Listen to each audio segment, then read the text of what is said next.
എന്റെ സുകുമാരേട്ടാ, ഇന്ന് രാവിലെ ഉണ്ടല്ലോ അമ്മ ചിരിയോട് ചിരി. എന്താ ചിരി എന്ന് പറയുന്നത്? കുറേ കാലത്തിന് ശേഷം അമ്മ ചിരിക്കുന്നത് ഞാൻ കാണാം. ഇന്ന് രാവിലെ പേപ്പർ എടുത്ത് തുറന്ന് വെച്ചിട്ടുണ്ട്. അമ്മ പേപ്പർ വായിക്കുന്നു, അമ്മ പേപ്പർ മുഖത്തേക്ക് അടുപ്പിക്കുന്നു, പിന്നെ അമ്മ അത് താഴത്ത് വെക്കുന്നു, പിന്നെ അമ്മ ചിരിയോട് ചിരി. എന്താന്ന് ചോദിച്ചിട്ട് അമ്മയൊന്നും പറയുന്നില്ല. പിന്നെ അമ്മ എന്നോട് പറഞ്ഞു, അതൊന്നും പറയണ്ട എന്റെ മോനെ എന്ന് പറഞ്ഞ ആളെ നിർത്തി. ഞാൻ പിന്നെ ഒന്നും ചോദിച്ചില്ല. അതാണെന്ന് രാവിലെ ഞാൻ ഇതിന്റെ പോകുമ്പോ മുപ്പത്തി ഉറക്ക സുകുമാരനാണ് നിനക്കൊരു കാര്യം പറഞ്ഞിട്ട് കൊണ്ട് വന്നു. എനക്കറിയാലോ കാര്യം, ഇവിടെ വന്നാല് പെട്ടെന്നൊന്നും കഴിച്ചിലാവൂല. ഞാൻ ഗോപാലൻ തെങ്ങിന്റെ മുകളിൽ കയറിയിട്ട് പകുതി കിട്ടിട്ടാണ് വിളിക്കുക. ആ അപ്പൊ ഞാൻ പറഞ്ഞ് ഗോപാലൻ തേങ്ങ കളിക്കാൻ വന്നിരിക്കുന്നത്, ഞാന് പോയിട്ട് പണക്കത്ത് വരാൻ പറഞ്ഞു. അപ്പൊ എന്തോ കാര്യം എന്തോ പറയാണ്ടാവും. ഭയങ്കര ചിരിയാ ഇരിക്കുന്നത്. അമ്മ അവിടെ അല്ലേ? ഓ, അമ്മ ഇവിടെ ഉണ്ട്. അമ്മനെ എപ്പോ വിളിക്കാം. അമ്മ, ആ ഇതാ നിങ്ങളെ സുമാരേട്ട വിളിക്കുന്നത്. എന്താടാ? ആ സുമാരനാ? ഞാൻ രാവിലെ തിരക്കിട്ട് പോകുന്നുണ്ട് വിളിച്ചത്. നല്ല സാറാണെന്ന് എന്തോ ഒരു സന്തോഷം.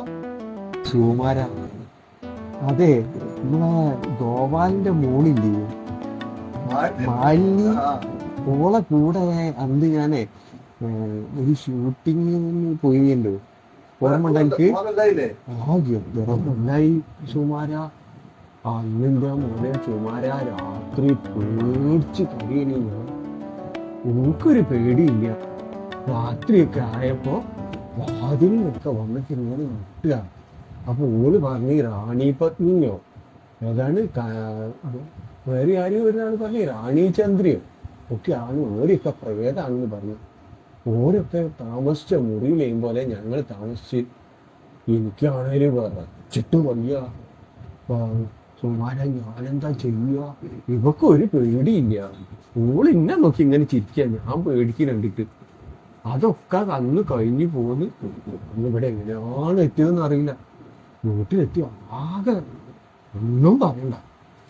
ഇതാ പേപ്പർ സുകുമാര, നീ പേപ്പർ എടുത്ത് നോക്കി. അത് റാണി ചന്ദ്രയും റാണി പത്മിനി ഒന്നും അല്ലടോ മുട്ടിയത്. വാതിലിന് മുട്ടിയ ആൾക്കാരെ കാണാൻ എനിക്ക്. ഞാൻ പേപ്പർ എടുത്ത് നോക്കി. പേപ്പറിലതാ വാതിലിന് മുട്ടിയോ ആരാണ് എന്താണെന്നൊക്കെ തന്നെയാണ് നമ്മൾ വിചാരിക്കുന്നു. നല്ല മക്കളാവിടെ.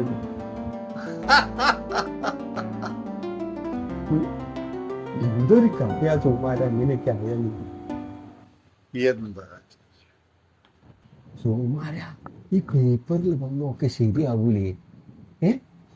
അപ്പൊ ഈ മാന്തേരിലും മുക്കിയതിലൊക്കെ ഈ നിർമ്മാതാക്കൾക്കും അഭിനേതാക്കൾക്കും ഒക്കെ പങ്കുണ്ട് പോലെ. അത് മാത്രല്ലാന്ന് ഇതിന്റെ നടുക്ക് നിൽക്കുന്നത് ഏതോ ഒരു ഇടനായി വാങ്ങിട്ടാ പോലെ പോലെ. കൈ ഇല്ല.